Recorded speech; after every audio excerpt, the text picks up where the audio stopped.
you only get to be stupid once. You only get to be the consumer coming to a new product or a new brand for the first time. So I try never to do any research before I start a project. That is Robin Albin, a brand strategist and brand sherpa based in the New York area.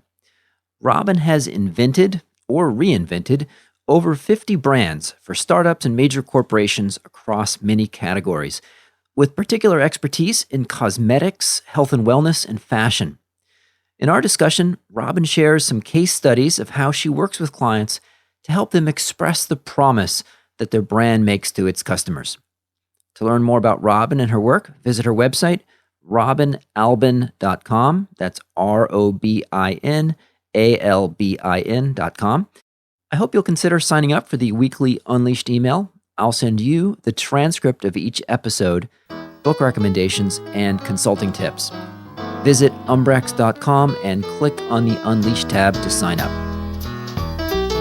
Hello, Robin. Welcome to the show. Hi, Will. Thank you for having me. Robin, is it ever too early to start thinking about branding, or when is the right time? Well, I'm a very big believer that the sooner you start branding, the better decisions you could make. So I try and encourage young companies, particularly founders, that as soon as they have an idea on a napkin, that's when they should start branding.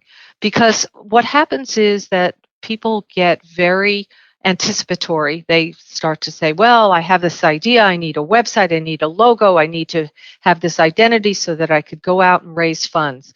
But really what you need to do is have your idea perfectly articulated.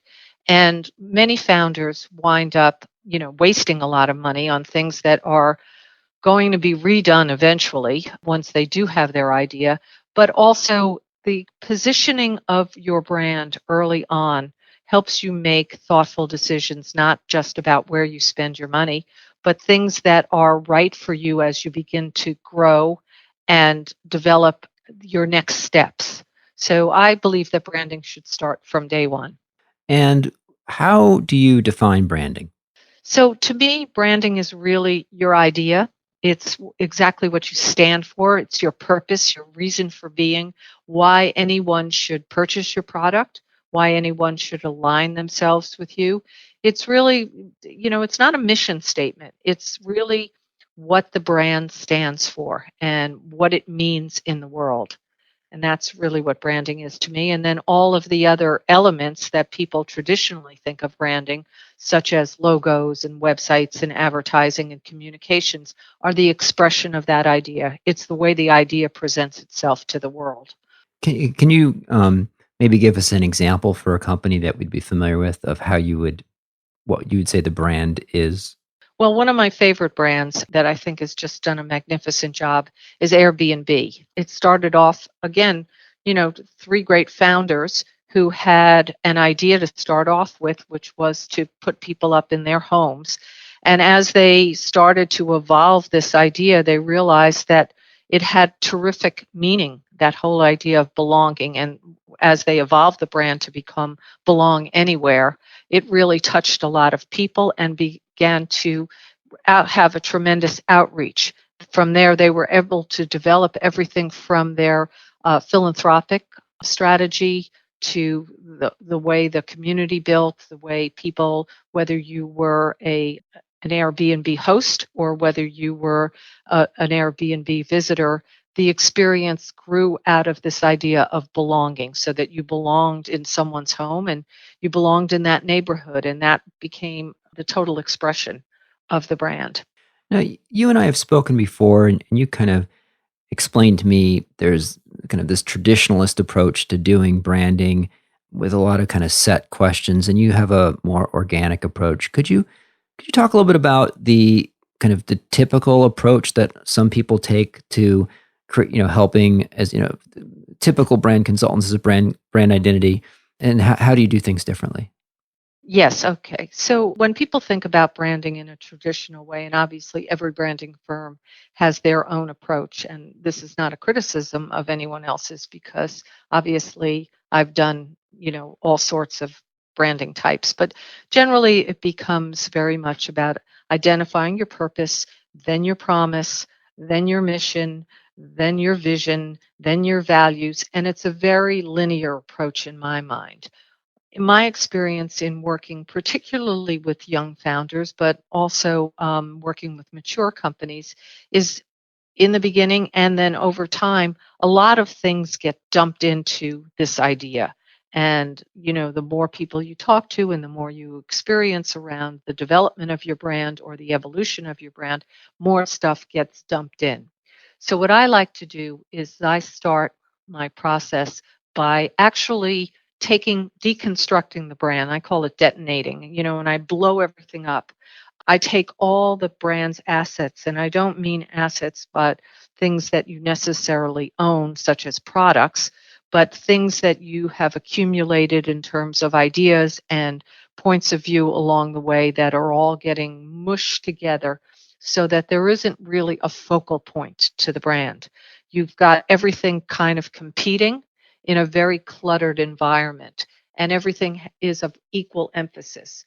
So what I do is as I spread out all these assets, all these ideas, all these different elements of the brand, whether it's a piece of language or a product or an audience or a piece of communication, I spread them all out and then begin to look for anchoring themes. And I look at it through a couple of different lenses. Obviously, with all of these assets spread out, it's the same brand, but by pulling forward an anchoring theme, you can reassemble a brand and different elements take on a different position in the hierarchy. So that if you were a brand that was about discovery, or a brand that was about curiosity, or a brand that was about respect, you could have all these different elements, but they take on different importance. So what I like to do is I like to show founders or brand stakeholders different lenses that they can view all of their assets through. And then we collectively decide as a team working together which one is most appealing and has the strongest future. All of the elements remain the same, but they again fall into a different hierarchy. And could you walk us through maybe a case example, could be sanitized, of a client that you've worked with and sort of how those steps come together? Sure. So, one of my favorite case studies that I love to talk about is the Origins brand. I was one of the founding members of the brand many, many, many, many years ago. And, as part of our evaluation and our spreading all these different ideas out, we began to look at the world and what was happening in the world at this time. It was the late 1980s, and it was a time where it was about President Reagan was in office, and there was the American exceptionalism was a philosophy of his.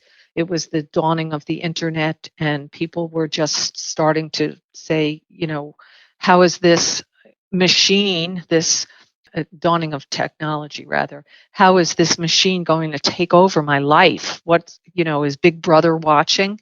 We began to look at it was the time of all the greed on Wall Street, and we started to look at all these elements that were influencing and affecting the consumer. And our charge at the time was to forget beauty as we knew it and to say, what is the next movement in the beauty industry?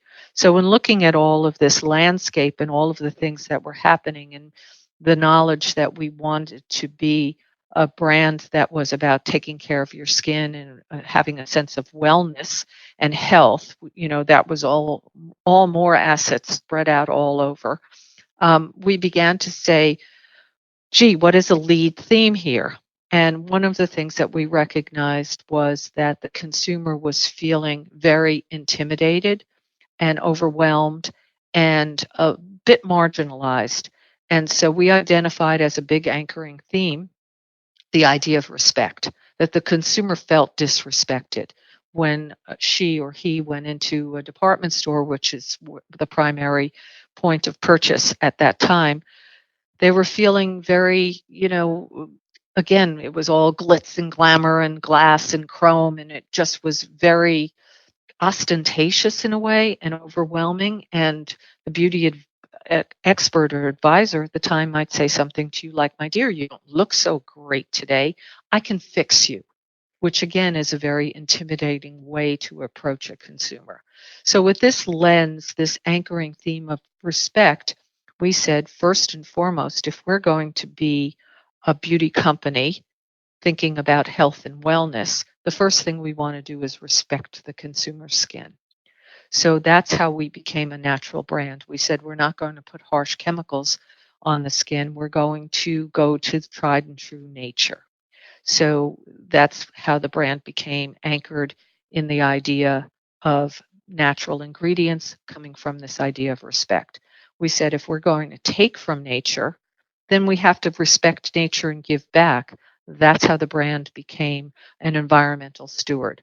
We also said one of the things that we're going to do is we're going to respect you as a consumer because nobody knows your skin better than you do.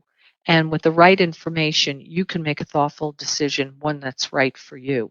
So we decided to give a lot of information so that the consumer could take control and be in control of her own decision making process with the availability of a guide versus an advisor. So we named our beauty helpers guides. They were going to facilitate this journey, but not tell you what to do.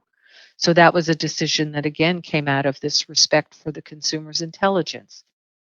We also knew that if we were going to give a lot of information, we had to give it in a way that people wanted to hear it. Because if you talk down to people or you talk at people or you're having a monologue with the consumer, then they're likely to shut you out. So we wanted to create a language and a dialogue that the consumer would be nodding along saying, yeah, you're talking to me.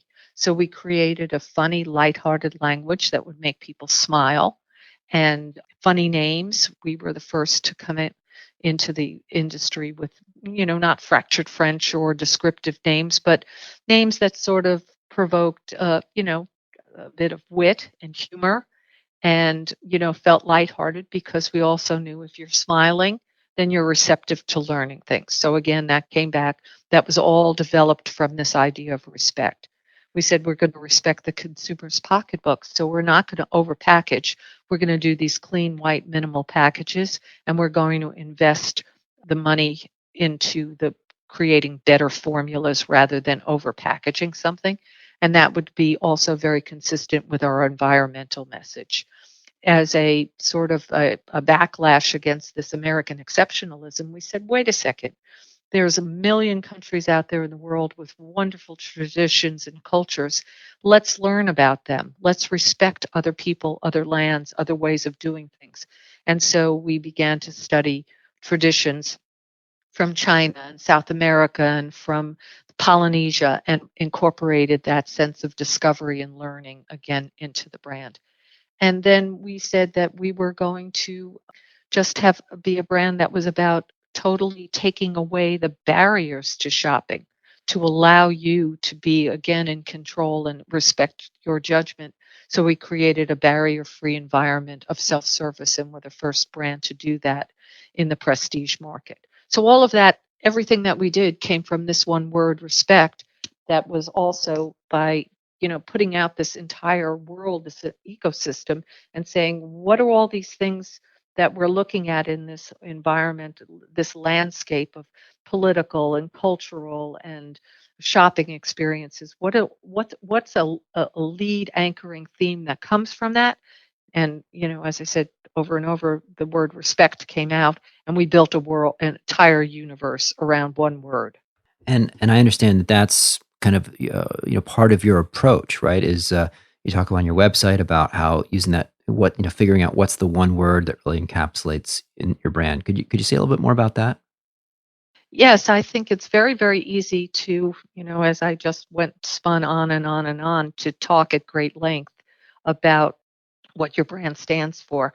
But if you can distill it down into one word, that is extremely powerful. And the great brands all do that. If you think about Nike, they're about inspiration. If you think about Volvo, they're about safety. And so they build their entire universe. Coke, happiness. They build this world around these one word. And it's very powerful. And it really, as I said at the very beginning of this, it helps you make the right decisions so that you don't do something that's it, for example, in the Origins brand, you wouldn't do something that was inauthentic or something that was demeaning or something that was, not honest and, straightforward because you were always trying to respect the consumer. So again, it helps you tells you what to do and it tells you what not to do. When you're working with a startup on their branding, walk us through what that kind of engagement with you would be like. Is it sort of 2 weeks, like for every day, or kind of one day here and there? Is it workshop based? Like how do do you go off and do a bunch of research on your own? Just walk us through if someone says, "Hey, we're starting a company, we have a great idea, and we need some help on the brand." Like what would that Right. look like?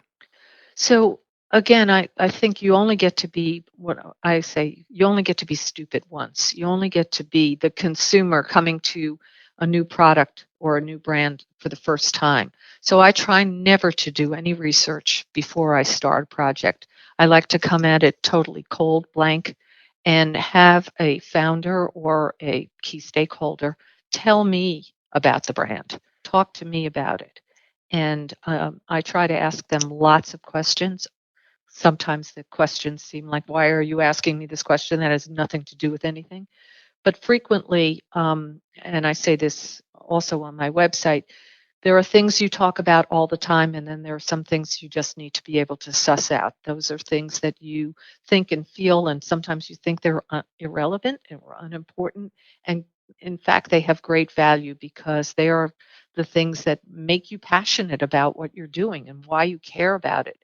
And if you don't care about it, why should any consumer care about it?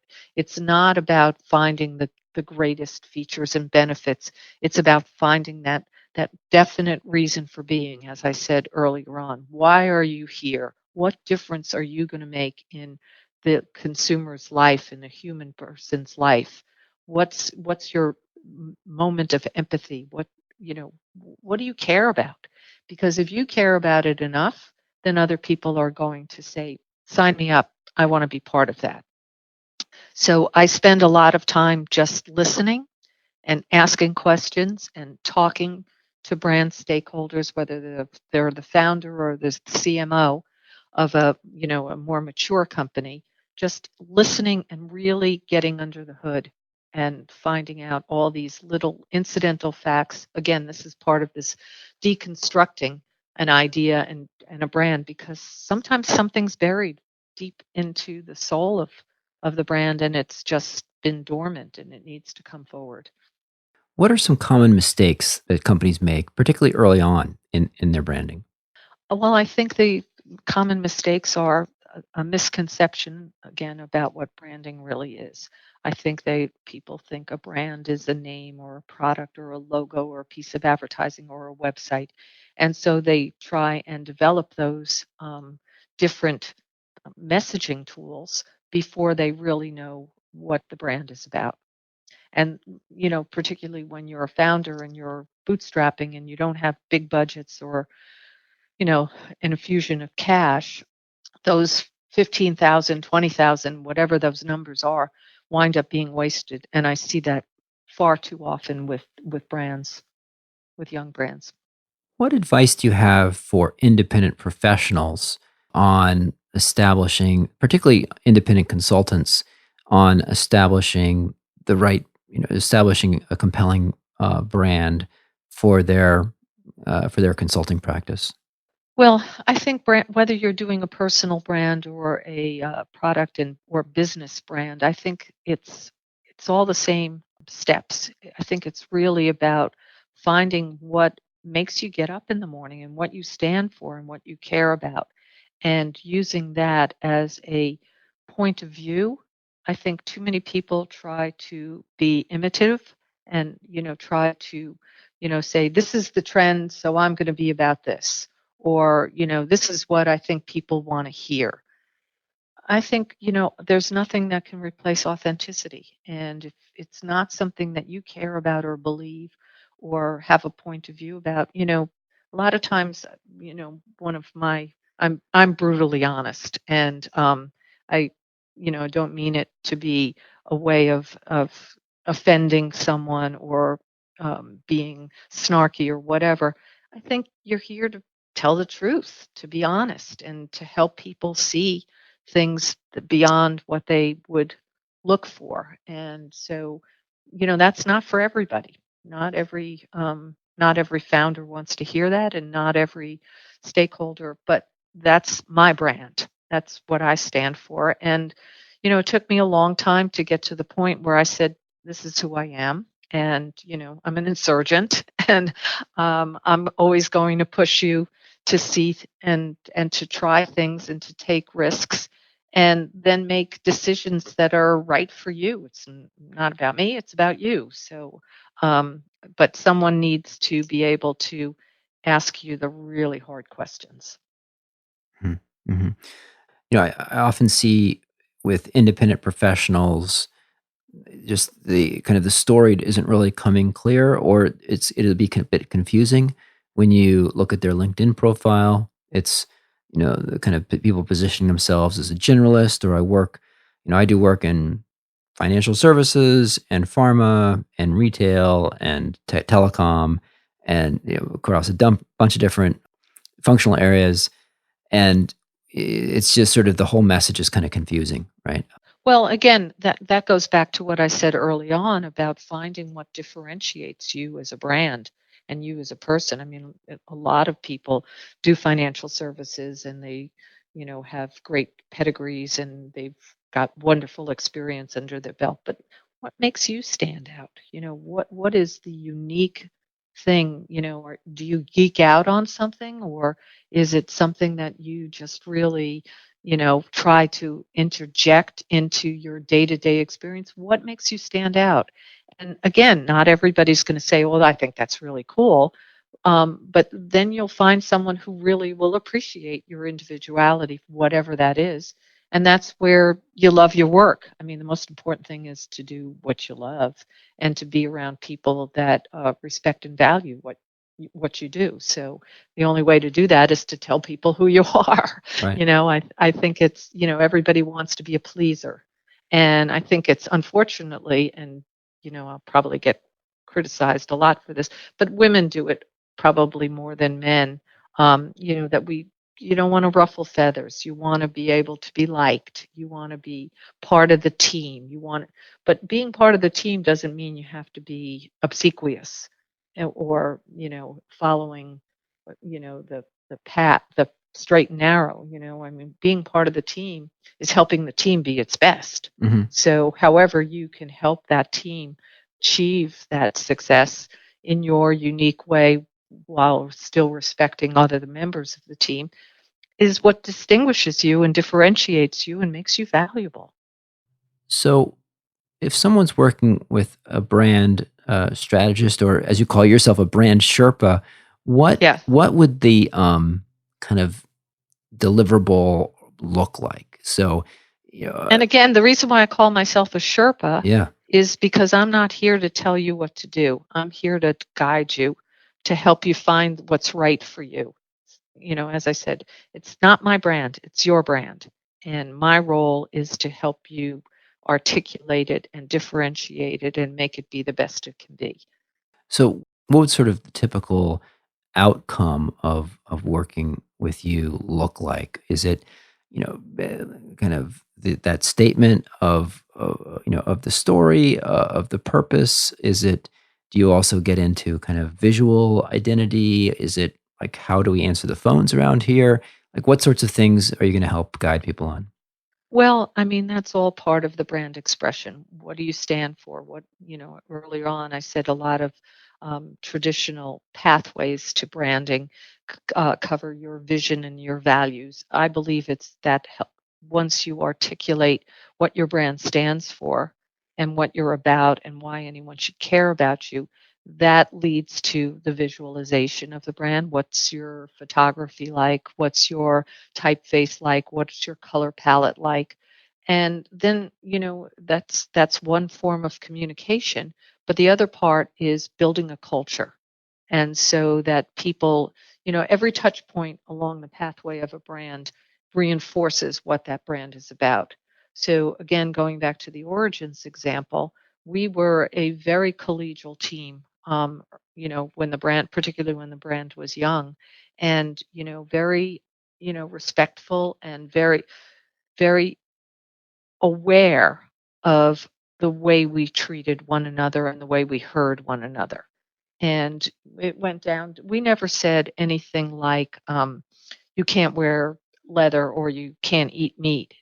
People just took it upon themselves to adapt that style, that way of being, particularly in the office, because they said we believe what this brand is standing for and what this brand does, and we sign on and we believe it as well. So that's all part of building a culture and building the entire ecosystem of a brand. Robin, for folks that are listening to this and wanted to find out more about your work, what's the best place for them to go? Do you want to point them to a website? Sure. My website is insurgents.io, and it's INSURGENTS,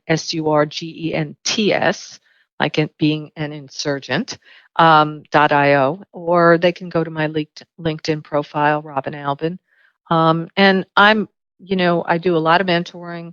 I do a lot of advising. Anyone can call me at any time. I'm happy to talk to anyone, happy to answer questions and just, help you figure out what your next step is. I do lots of office hours, and I'm happy to help anyone in the process. I was very, very fortunate as a young person.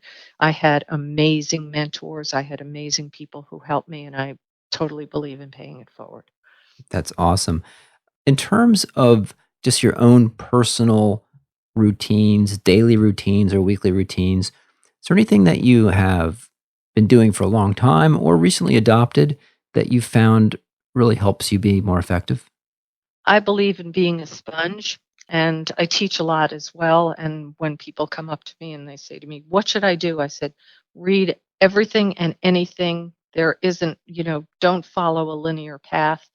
I read a gazillion different things, everything from Wired magazine to political pieces to, I was working on a project recently where I was reading construction magazines, just to learn about the construction industry.